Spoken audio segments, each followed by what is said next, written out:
Oi, queridos alunos do CJB, cá está o professor René mais uma vez com vocês. Nessa aula de número 5, a gente vai continuar falando de bioquímica. A gente vai ter várias e várias aulas de bioquímica. Nessa aula, parte 2 de bioquímica, a gente vai falar de carboidratos. Carboidratos que inclusive têm sim outros nomes, e eu vou falar dos outros nomes, dos sinônimos, a partir do próximo slide. Então vamos que vamos devassar esse assunto que são os carboidratos. Vamos lá.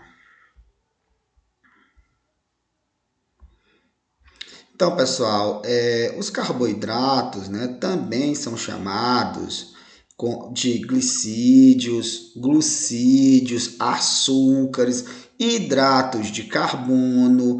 Então, eu quero que vocês entendam que é importante você saber os sinônimos, porque nem sempre lá no vestibular a questão vai trazer o nome carboidrato. Às vezes a questão traz o sinônimo de carboidrato, traz glicídio, eles adoram colocar glicídio, mas pode trazer glucídio, também pode trazer o nome açúcares.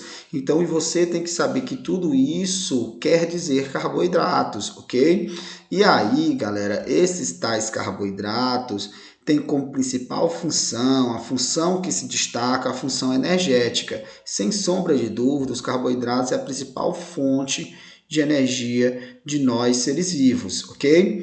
Mas lógico que os carboidratos tem outras funções, né? Pode exercer outras funções, função de reserva de energia, função estrutural, mas eu posso dizer com muita certeza para vocês que a principal função aqui se destaca é a função energética, ou seja, a energia para eu dar aula para vocês assistirem minha aula e para a gente fazer todas as nossas atividades do dia a dia, né?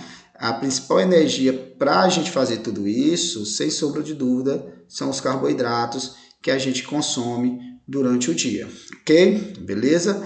Então, galera, quais são as principais fontes de carboidratos? A gente tem muitas e muitas e muitas fontes de carboidratos, né? A gente não vai ter problema quanto à obtenção de carboidratos, né? É um macronutriente, né? A gente precisa em quantidades satisfatórias, né?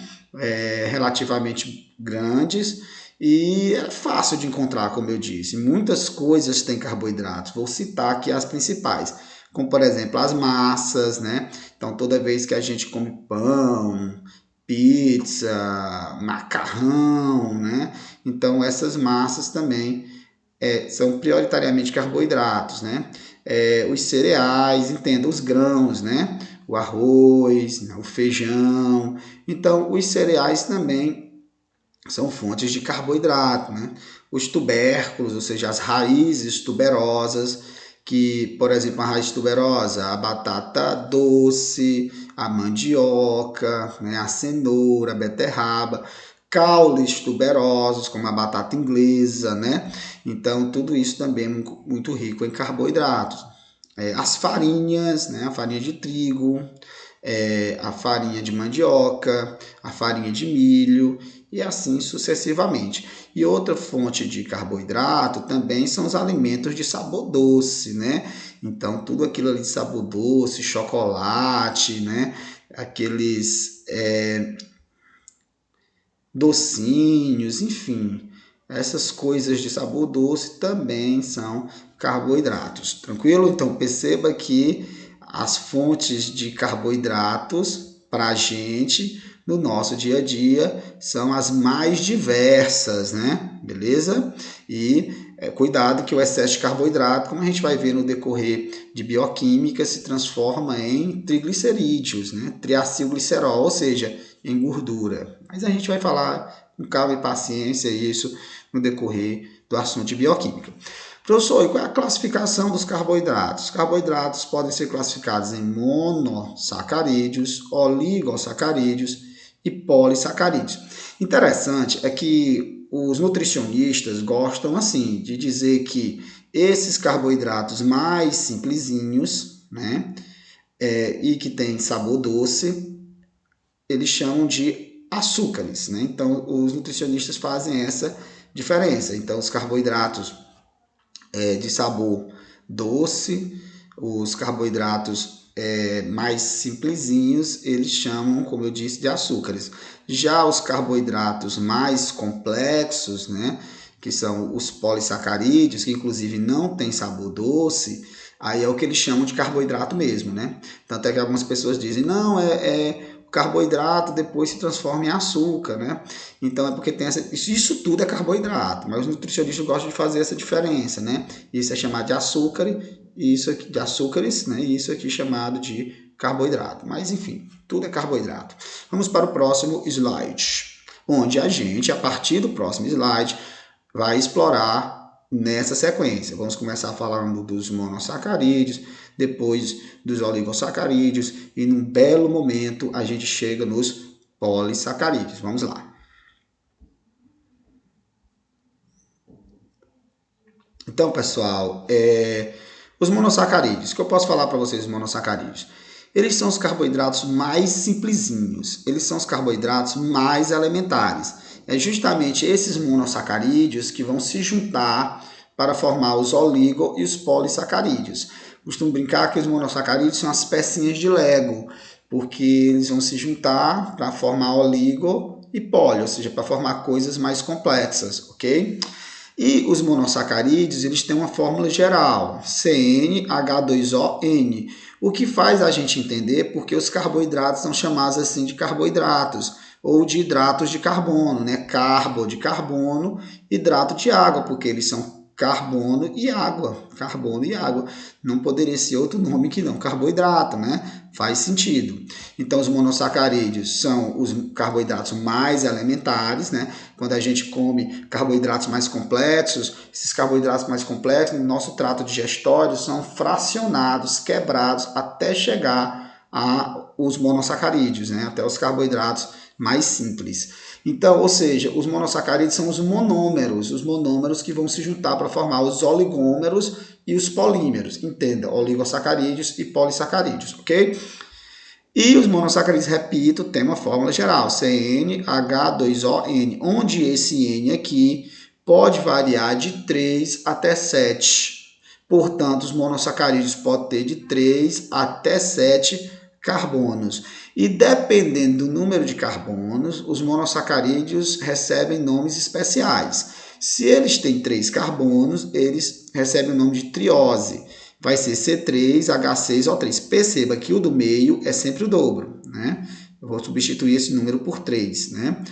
Aí, quando tem 4 carbonos, C4H8O4, aí vai ser uma tetrose. Quando tiver 5 carbonos, portanto, C5H10O5, sempre percebendo que o do meio é o dobro, né? Obviamente, porque multiplica por 2 aqui, né? Vai ser uma pentose. Quando tem 6 carbonos, C6H12O6, vai ser uma hexose. E quando tiver 7 carbonos, C7H14O7, vai ser uma heptose. Ok? Então, perceba que os monossacarídeos têm de 3 a 7 carbonos, portanto, e recebe, respectivamente, os nomes de triose, tetrose, pentose, hexose e heptose, ok? Mas apesar de a gente ter todos esses tipos de monossacarídeos, sem sombra de dúvida, os mais importantes são as pentoses e as hexoses. A gente vai focar nas pentoses e hexoses. Veja como é verdade. Olha, os principais exemplos aí de monossacarídeos que a gente se depara na nossa vida e, com certeza, se cair no vestibular sobre monossacarídeos, vai ser sobre um desses exemplos aí que eu estou trazendo, ok? Então, principais exemplos de monossacarídeos, nós temos a glicose. A glicose, ela é uma hexose, ok? Ó, 6 carbonos. E a glicose é importante sim, por quê? Porque a glicose é a principal fonte de energia das células. Então, nossas células, elas tiram energia prioritariamente da glicose. Nossas células só vão tirar energia de outro substrato energético na falta de glicose, ok? Aí, na falta de glicose, as nossas células abrem mão dos ácidos graxos ou dos aminoácidos. Mas a prioridade é tirar a energia da glicose, né? Lá na respiração celular, produzindo ATP. Mas, inclusive, tem células do nosso corpo que só conseguem tirar a energia da glicose, né? Tem algumas células, a maioria das células tira a energia da glicose, mas na ausência de glicose, aí vai nos ácidos graxos, vai lá nos aminoácidos. Mas tem alguns que não têm essa capacidade, é só glicose, como por exemplo os neurônios, como por exemplo as hemácias. Por isso que a hipoglicemia é muito preocupante, a queda de glicose no sangue é muito preocupante, porque é essa glicose que alimenta nossos neurônios, né? E na falta de glicose, esses neurônios morrem, né? Então, por isso que a gente tem que sempre manter uma normoglicemia, ou seja, uma quantidade normal de glicose no sangue. Não pode ser demais, sob o risco de uma diabetes, nem pode ser de menos, uma hipoglicemia, porque a gente acaba ficando tonto e desmaiando. E se o negócio for muito mais intenso, pode levar até mesmo o coma e a morte, né? Coma e a morte. Veja só. Então, e a frutose? A frutose também é um hexose, C6H12O6, e é importante sim a frutose porque ele dá sabor doce aos frutos, é o açúcar dos frutos. Então, os frutos, né, eles são doces do jeito que são, justamente por conta da frutose. Conforme o fruto vai amadurecendo, a sacarose vai se quebrando em glicose e frutose, e conforme o fruto vai amadurecendo, vai aumentando, portanto, sua quantidade de frutose, sua concentração de frutose, e ele vai ficando cada vez mais doce, ok? A galactose também é um hexose, 6 carbonos, e ele é importante porque ele é componente do açúcar do leite.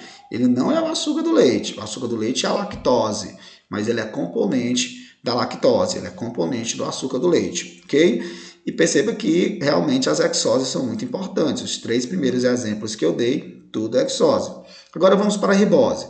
A ribose é uma pentose, né? 5 carbonos. E a ribose é importante porque ele forma o RNA, né?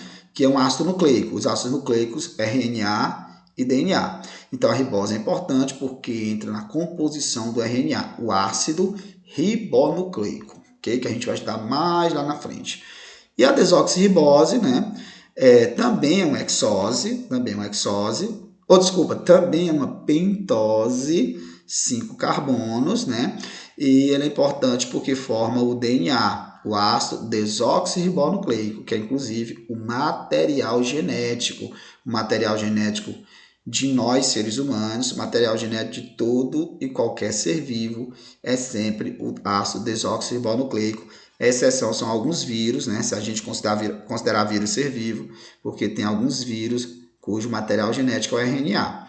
Mas tirando esses vírus, os outros seres vivos, o material genético é sempre o DNA, o ácido desoxirribonucleico. E na composição do ácido desoxirribonucleico tem a desoxirribose, que é uma pentose. Professor, você digitou errado. Não, digitei errado não. Aqui é porque é uma exceção, C5H10O5. Porque, na verdade, a desoxirribose é uma ribose desoxigenada, ou seja, que perdeu um oxigênio. Por isso que aqui é C5H10O5, é como perdeu um carbono, sofreu uma desoxigenação, aí se transformou numa ribose desoxigenada. Uma desoxirribose, beleza? Tranquilo? Então vamos evoluir no nosso conteúdo. Agora vamos falar dos oligosacarídeos. Antes disso, perceba que os monossacarídeos, galera, eles são polidroxaldeídos ou polidroxcetona, ou seja, tem várias hidroxilas e uma função várias hidroxilas e uma função aldeído, ou várias hidroxilas e uma função cetona, né? Então, eles são polidroxaldeídos, como, por exemplo, a glicose. A glicose é um polidroxaldeído, né? É uma aldohexose, né? Então, aqui, inclusive, é a glicose. E esse outro aqui, ó, é um polidroxcetona, inclusive aqui é a frutose, né? Polidrox função cetona, ok? E o interessante também é que vocês vão ver isso com mais cautela em química, né? Estou só aqui pincelando acerca disso, né? Fazendo uma panorâmica, que os monossacarídeos, eles ficam assim quando não estão no ambiente aquoso, né? No ambiente aquoso, em meio aquoso, eles se fecham, né? Ficam na forma cíclica, ficam desse jeito aqui, ó. Então aqui é a glicose no ambiente não aquoso, ambiente seco. Mas quando a glicose entra no ambiente aquoso, a glicose fica desse jeito, ela se fecha, né? Num ciclo, ok? Mas isso é um assunto que vocês vão ver com mais cautela lá em Química Orgânica. Vamos para o próximo slide. Agora a gente vai falar dos oligossacarídeos. Oligo significa pouco na biologia. Em qualquer local onde vocês escutaram esse prefixo oligo, vocês sempre lembrem de pouco. Por exemplo, a oligarquia, né? Poder na mão de poucos. Então, oligo é sempre pouco. Então, oligossacarídeos, portanto, é a junção de poucos monossacarídeos. Então, perceba que os monossacarídeos são as pecinhas, porque são os mais simplesinhos, e eles se juntam para formar os mais complexos. Então, se poucos monossacarídeos se juntam, a gente diz de 2 até 30 mais ou menos, né? Aí a gente tem oligossacarídeos. Oligossacarídeo é a junção de poucos monossacarídeos. E sem sombra de dúvidas, o oligossacarídeo mais importante é o disacarídeo. Então, siga a minha lógica aí. Então, oligossacarídeo, junção de poucos monossacarídeos. Poucos, de 2 até 30 em média, ok? Então, nós temos vários tipos de oligossacarídeos, mas, sem sombra de dúvidas, o mais importante aí para a nossa vida e também principalmente para os vestibulares, o oligossacarídeo mais importante é o disacarídeo. Entenda por disacarídeo, ele é tão importante que agora o nosso foco vai ser em cima de disacarídeo. Di significa 2, né? Então, entenda por disacarídeo a junção de 2 monossacarídeos. Então, quando um monossacarídeo se junta com outro monossacarídeo, é uma síntese por desidratação, que a gente viu na aula passada, inclusive. Então, quando um mono se junta com outro mono, no momento que eles se juntam, perde-se água, ok? Aí forma um disacarídeo. Ó, um monossacarídeo se junta com outro monossacarídeo. Um entra com hidroxila, outro entra com hidrogênio, 2 hidrogênios e um oxigênio, então disso é água. Então, síntese significa junção, então é uma síntese, mas no momento que acontece a síntese, perde-se água, então síntese por desidratação. Aí forma o disacarídeo, né? E o nome dessa ligação é ligação glicosídica. A ligação que acontece entre um monossacarídeo e outro monossacarídeo é um tipo de síntese por desidratação, e a gente apelida essa ligação de ligação glicosídica, ok? Olha, ou também reação de condensação, né? Lá na química. Pessoal, nós vamos para cá. Então, disacarídeo é a junção de 2 monossacarídeos, tal e qual acabei de mostrar para vocês, um mono com outro mono, 2 monos ligadinhos, disacarídeo, ligação glicosídica. Agora vamos para os principais disacarídeos, né? Os principais exemplos de disacarídeos, apenas 3, mano, dá para lembrar muito fácil. Nós temos a maltose. Tio, o que é a maltose? É a glicose mais a glicose. Então, a glicose mais a glicose é o que a gente chama de maltose. A maltose é intermediária na digestão do amido. Então, quando a gente come pão, quando a gente come essas outras massas, esses cereais, esses tubérculos, basicamente a gente está botando para dentro amido. Amido que é um polissacarídeo. No próximo slide vou mostrar o amido. É um polissacarídeo, o amido é muito grande. Então, o amido vai ser digerido e até chegar em glicose. Mas no meio do caminho passa pela maltose, ou seja, a gente come o amido é quebrado em dextrina, depois em maltose e depois em glicose. Então é intermediário na digestão do amido. Para o amido chegar até a glicose, no meio do caminho ela passa pela maltose. Então, amido, dextrina, maltose, até chegar em glicose. Glicose é absorvida pela parede do intestino, cai na corrente sanguínea e com a ajuda da insulina, essa glicose vai entrar no interior de nossas células. No interior de nossas células, ela vai sofrer respiração celular, né? Glicólise, oxidação do piruvato, ciclo de Krebs e cadeia respiratória, produzindo 38 ATPs. O ATP, que é a moeda de energia da célula. Mas enfim, me empolguei aqui, hein? Veja só, a maltose também é o malte da cerveja, né? É o malte da cerveja, ou seja, a maltose é que vai ser fermentada para produzir a cerveja. Lógico, se a cerveja for uma cerveja puro malte, a cerveja de verdade, a cerveja cujo o fermentado é a maltose. Mas a maioria dessas cervejas aí, meu amigo, bota amido para fermentar, né? Mas a cerveja de verdade tem que ser a maltose fermentada, ok? E não o amido. Sacarose. O que é a sacarose? É a glicose mais a frutose. Então, disacarídeo mesmo. É um mono mais um mono. É um mono mais um mono. glicose mais frutose, sacarose.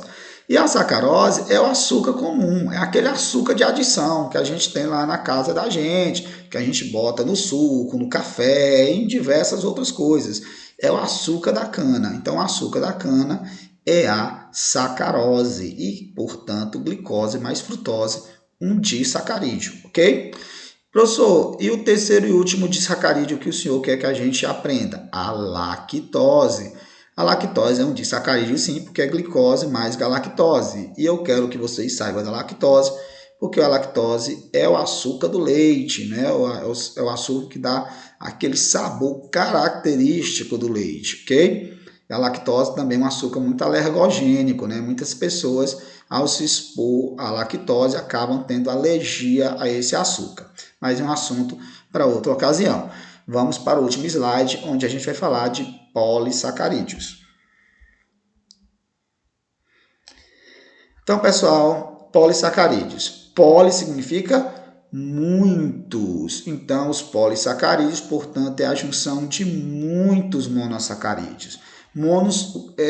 Muitos quanto, professor? Centenas. Centenas de monossacarídeos se juntam, se polimerizam para formar os polissacarídeos. E eu tenho aí apenas 4 polissacarídeos que eu quero que vocês levem na cachola de vocês, né? Deixe fixado lá no telencéfalo, que é os polissacarídeos com função de reserva e os polissacarídeos estruturais. Tio, quais são os polissacarídeos com função de reserva? Perceba que carboidrato é para fornecer energia imediata, mas perceba que os polissacarídeos alguns deles não vai ter a função de energia imediata, vai ser até a função de reservar energia, ok? E quem são esses polissacarídeos que têm função de reserva de energia? O amido e o glicogênio. O amido é reserva de energia de quem? O amido é reserva de energia das plantas e das algas. Imagine aí as plantas. Durante o dia, as plantas fazem fotossíntese, né? Fazem tanto a etapa fotoquímica quanto a etapa química da fotossíntese, ok? Capturando a luz solar e produzindo aí glicose. A planta pega centenas de glicoses e junta formando amido. E armazena o amido em certas estruturas da planta. Por exemplo, a batata inglesa, né, a plantinha da batata inglesa armazena esse amido lá na batata inglesa, que é um caule tuberoso. A plantinha que tem a batata doce, né, todo esse amido que ela produz armazena nessa raiz tuberosa que é a batata doce. Enfim, o que eu quero dizer para vocês é o seguinte, que durante o dia a plantinha faz fotossíntese, vai fazendo fotossíntese e produzindo glicose. Parte dessa glicose ela utiliza para fazer respiração celular, produzir energia e se manter viva. Outra parte ela junta na forma de amido e deixa estocada, né?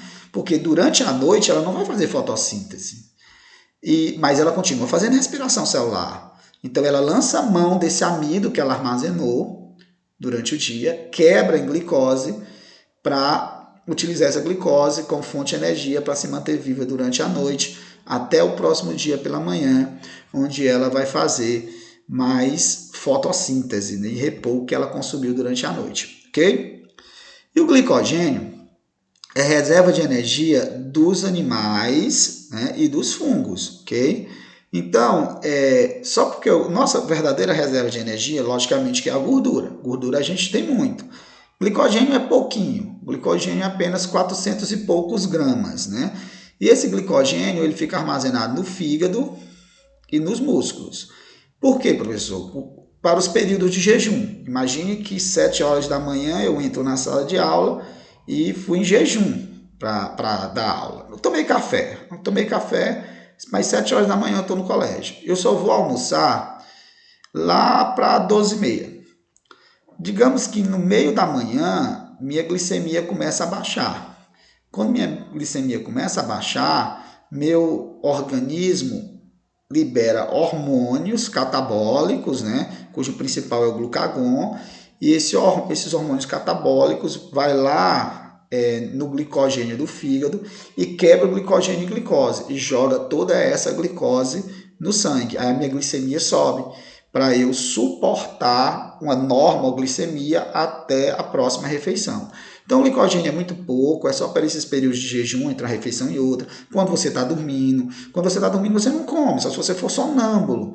Então, na meio lá do sono, se sua glicemia baixa, aí você não vai ficar com hipoglicemia e morrer dormindo. Não acontece isso. O organismo lança mão desse glicogênio que está lá no fígado, quebra o glicogênio em glicose, joga a glicose na corrente sanguínea para manter sua normoglicemia até o momento que você acorda e toma café. Mas logo acaba e a gente lança mão de nossa gordura, ok? Agora, então, reserva de energia, amido e glicogênio. Amido para as plantas e as algas, glicogênio para os fungos e para nós, animais. Mas nós também temos os polissacarídeos estruturais. Entenda por polissacarídeos estruturais os polissacarídeos que entram na estrutura de alguma coisa, que formam alguma coisa. Os polissacarídeos estruturais é a celulose e a quitina. A celulose forma o quê? Celulose forma a parede celular das plantas e das algas, okay? Parede celular, parede celulósica, né? E a celulose, além da celulose, que forma a parede celular das plantas e das algas, ou seja, entra na formação de alguma coisa, por isso que é estrutural, nós também temos a quitina. A quitina que forma o exoesqueleto dos artrópodes, e quando eu falo artrópodes, estou falando de insetos, estou falando de aracnídeos, né? De crustáceos, de quilópodes e diplópodes. Então, forma o exoesqueleto dos artrópodos e também forma a parede celular dos fungos. Então, os fungos também têm parede celular. Só porque, diferentemente das plantas, que a parede celular é de celulose, nos fungos a parede celular é de quitina. Ok? Sobre a celulose, galera, só para a gente encerrar a aula, é importante vocês saberem que a celulose é o que a gente chama de fibra alimentar.